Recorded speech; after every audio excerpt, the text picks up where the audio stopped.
You're listening to Rabbi Aryeh Wolbe of Torch in Houston, Texas. This is the Jewish Inspiration Podcast. And now welcome back, my dear friends, to the Mussar Masterclass. The Gate of Slander, day number 141 on page 783. V'im tire adam asher yidaber davar o yaseh maseh. If you see a man who's doing something for which he could be judged either favorably or unfavorably, yesh ladun dvarov u'masav letzad hachova or letzad zchus. Im hu yirei Elokim nischayavta laduno lekav zchus al derech ha'emes. If this person is a righteous person, generally, you must judge them favorably. Afilu im hadavar note harbe lechova yosem l'zchus. Even if the action seems, from my perspective, that the guy's guilty. Seems like the guy's guilty. But you know what?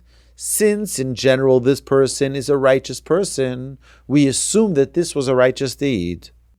If someone is in an in-between, a middle-range righteousness person, so he's generally careful of sin, but sometimes he falls to sin. You have to do everything you can to judge him favorably. And our sages said of blessed memory, when you judge others, the Talmud says, you judge others favorably, you will be judged favorably. And if you judge, God forbid, you judge someone negatively, then God will judge you negatively. That means the way in which we judge others is the way in which we will be judged. This is a commandment in our Torah which teaches us in Leviticus, with righteousness you shall judge your neighbor. And if the person is not a righteous person at all, and he does something which could be judged in either direction, he says you should be in a state of question, doubt. I don't know what he did. I can't judge. He says, but whatever you do, don't judge him negatively. And if this person, the majority of his actions and words are evil, and you know that this guy's not God-fearing at all, so listen to what he says so carefully. He says, then judge his actions, his deeds, and his words negatively. But just that, not the person.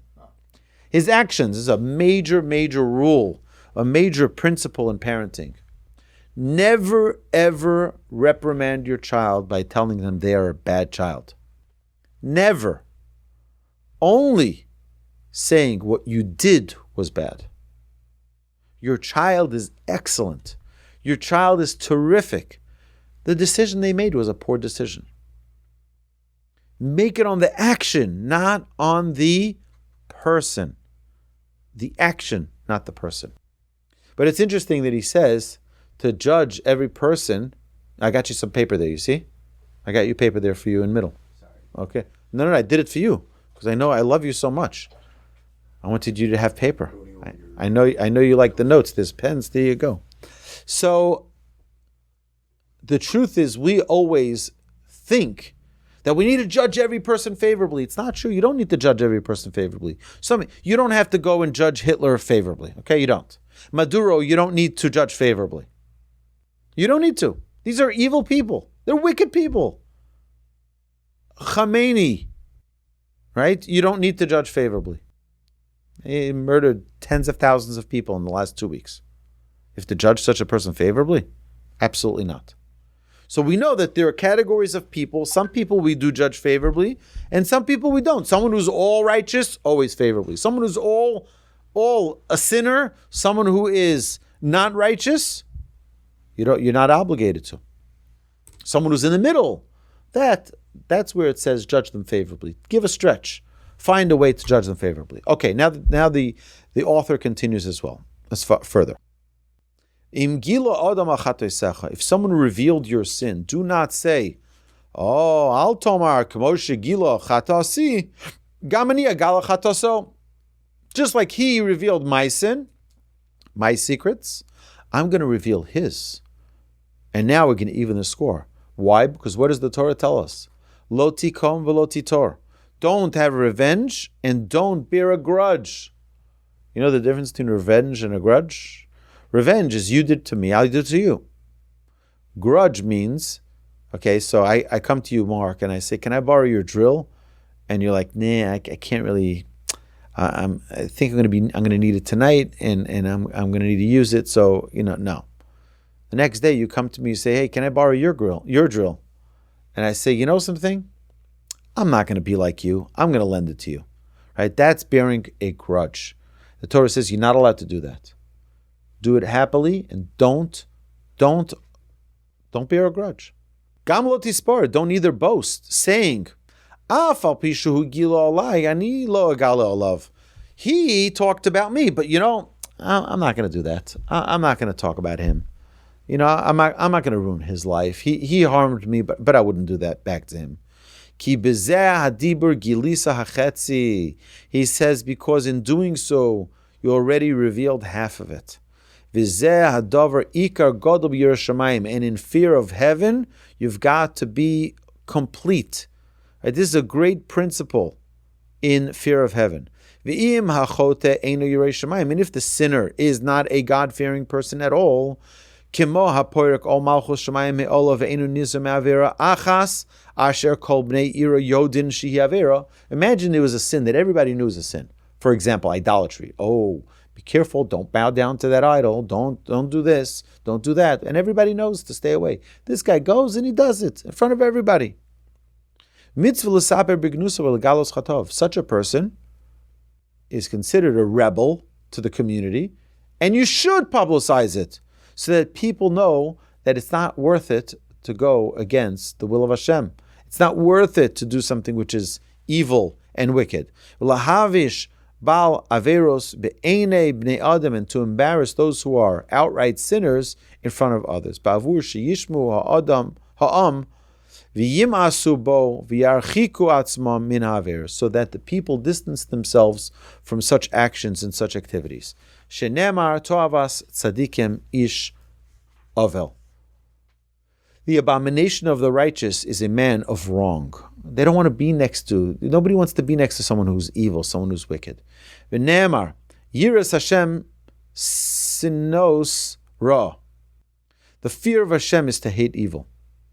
Ve'amru Rasha ben Tzaddik mutul l'kroso, Rasha ben Rasha, Tzaddik ben Rasha mutul l'kroso, Tzaddik ben Tzaddik. The sages tell us in the Talmud, an evildoer who is the son of a righteous person is permitted to be called an evildoer, the son of an evildoer. A righteous person who is the son of an evildoer is permitted to be called a righteous person, the son of a righteous person. Why? V'davka al derech zu mutar lahachlimo l'shem shamayim. Avol l'misha miskotet imo umechaven l'chorpo lahana also bilvad v'lo l'shem shamayim ein lo legalos chataso. He says, so why would you say that? Why would you say about someone who's the sinner, the son of a righteous, he's a sinner, the son of a sinner? Because that'll be a reprimand that you're going to see such a person say, you calling my dad a sinner? My dad was a righteous person. Yeah, but he produced you. He produced you, so now the person's going to say, uh-oh, my negative sins is affecting my dad's reputation. I have to correct my way. And the opposite is true as well. A righteous person who's the son of a wicked person, we say he's righteous, the son of a righteous. Why? Because then the word gets back to the father. Did you hear what they're calling you? They're calling you righteous, your son, the righteous, the son of a righteous. So you're like, oh, they're expecting me to be righteous. I better live up to it. And this is an important perspective in general when we talk about education of our children. When we talk about educating our children, what you tell your children they're going to be, they're going to be. There's an amazing interview. You can look this up on the YouTubes as follows. There's a quarterback of the Buffalo Bills. His name is Josh Allen. And Josh Allen was a most valuable player for the Buffalo Bills, most valuable player. And they asked him when he was interviewed, how do you feel? How does it feel to become an MVP? See, he says, nothing special. He said, why not? It's like people are like, so they get so excited. I was chosen as the MVP, the most valuable player in the NFL. This is such a big accomplishment. He says, no, my father has been telling me this since I'm 10 years old. He said, we used to drive to school. We had a long drive to school. And my father would be sitting in the front seat. I would be sitting next to him, he said. And my father would be interviewing me. So how does it feel to be the MVP of the National Football League? And he would always be doing this. He manifested it into his son. You understand that when you think great things about your child, that's what they'll become. When you think that they'll be a great singer, they'll be a great writer, you obviously have to be realistic, that they'll be an Olympian, an Olympic swimmer, that they'll be an accomplished writer, that they'll be a scholar, that they'll be a righteous Jew. That's what they'll live up to. But if you tell them, like I've met parents who do this with their children, they tell them, you're a nobody, you're a nothing. So you know what's going to be? Exactly that. When we manifest that into our children, we can pull this out from what we say over here in this Talmud. If you call someone a tzaddik, ben tzaddik, it's going to make his father more righteous. And if you call someone a Rasha ben Rasha, it's going to make him more righteous because he sees that it's having an impact on his dad. He says, only if your intention is to uplift this person and to infuse holiness into this person, to correct his way. But you're just in a quarrel with this guy. You just want to put him down. You want to mock him. You want to just show him how he's a nobody. That's not sufficient grounds to call someone such names. In such case, you're not allowed to reveal their sin. Meaning the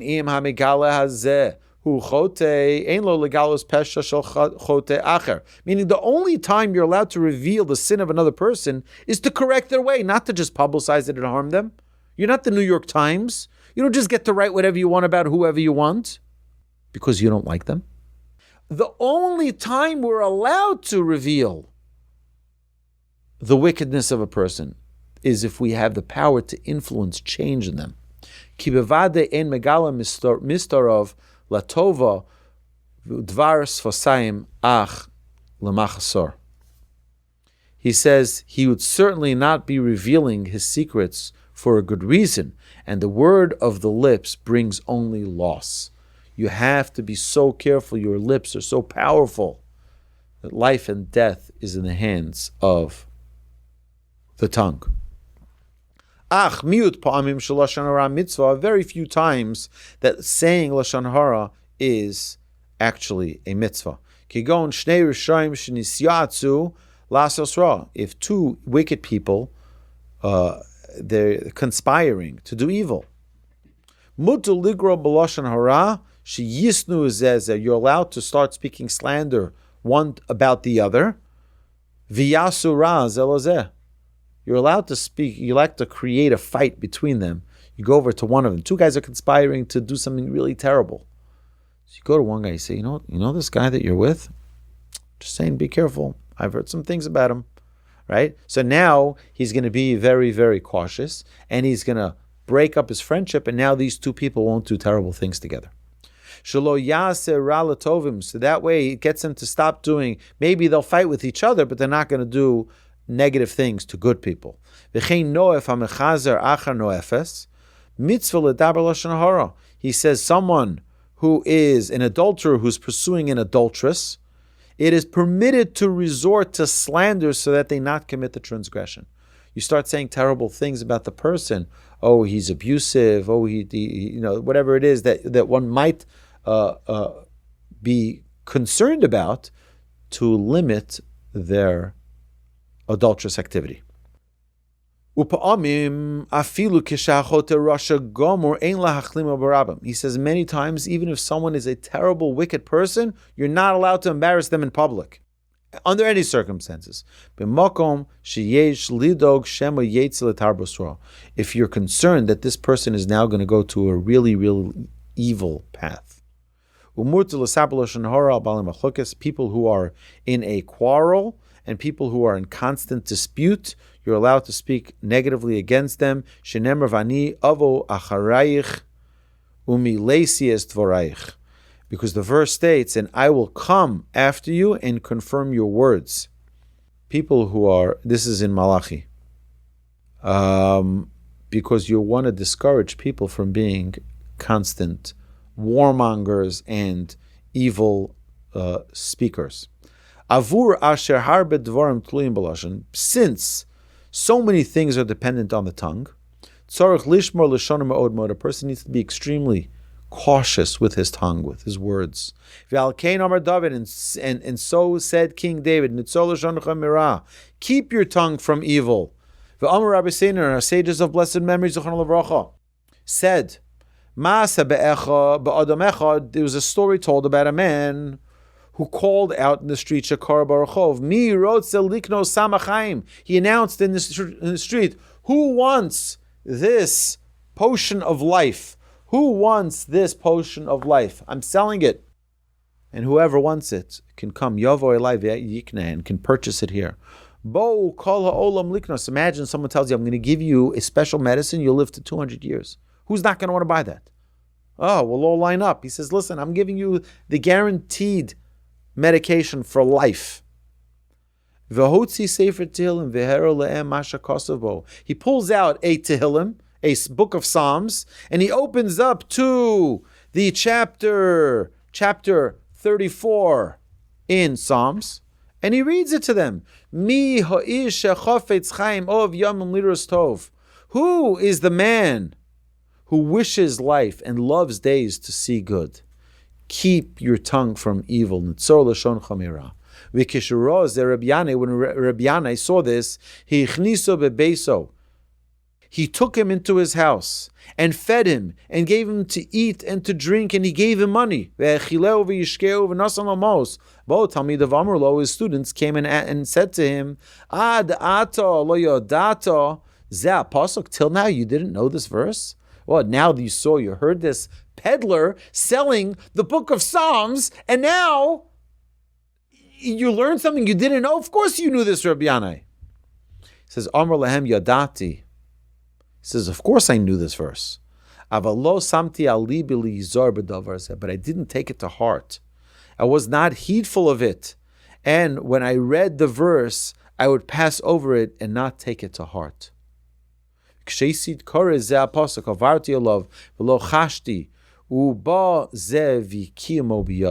And now this person came and impressed it upon me. And now it came to life. And now I will be much more watchful with my tongue, because I understand the importance and the severity of this incredible power that we all possess, the power of speech. And speaking negatively about another person is truly a terrible, terrible deed. And this concludes day number 141, my dear friends. You've been listening to Rabbi Aryeh Wolbe on a podcast produced by Torch, the Torah Outreach Resource Center of Houston. Please help sponsor an episode so we can continue to produce more quality Jewish content for our listeners around the globe. Please visit torchweb.org to donate and partner with us on this incredible endeavor.